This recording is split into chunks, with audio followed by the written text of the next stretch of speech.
हम किशोरिया सबटा के प्रणाम करै छी। एकटा विषहारा के गीत लऽ कऽ एलहुँ हँ, सुनि कऽ अपन आशीर्वाद जरूर देब। अहाँ सबके आशीर्वाद के बिना कोनो काज पूरा नहीं होइ छै। जय मैथिल, जय मिथिला। नीची रे पोखरिया के ऊँची रे महार, नीची रे पोखरिया के ऊँची रे महार, राम ताई पैसी बिसारी करू आसनान, राम ताई पैसी बिसारी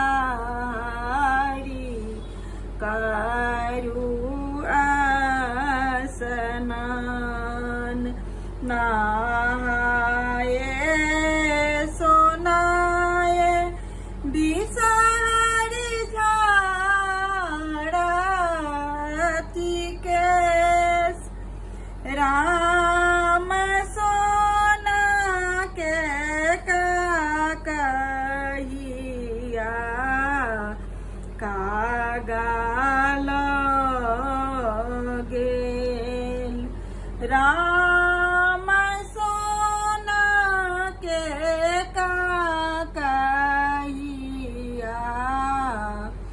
कागल गेल, कनैते खिजैते बिसहरिया आगुठार, राम सोना के कहिया आजू कागल गेल, राम सोना के कहिया आजू कागल गेल, जूनी कानो जूनी खीजू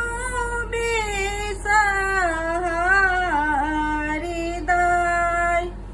राम सोना के कहिया हम दे बाबा नबाई, राम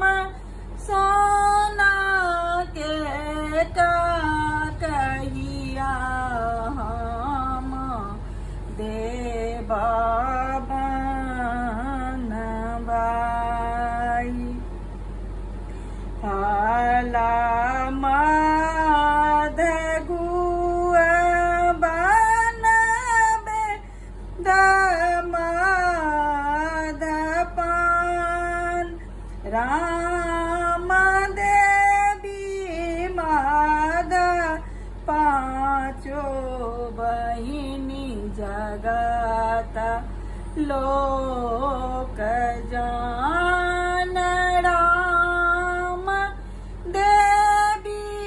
मद पाँचो बहिनी जगत लोक जान, राम देवी मध्य बिसहरी जगत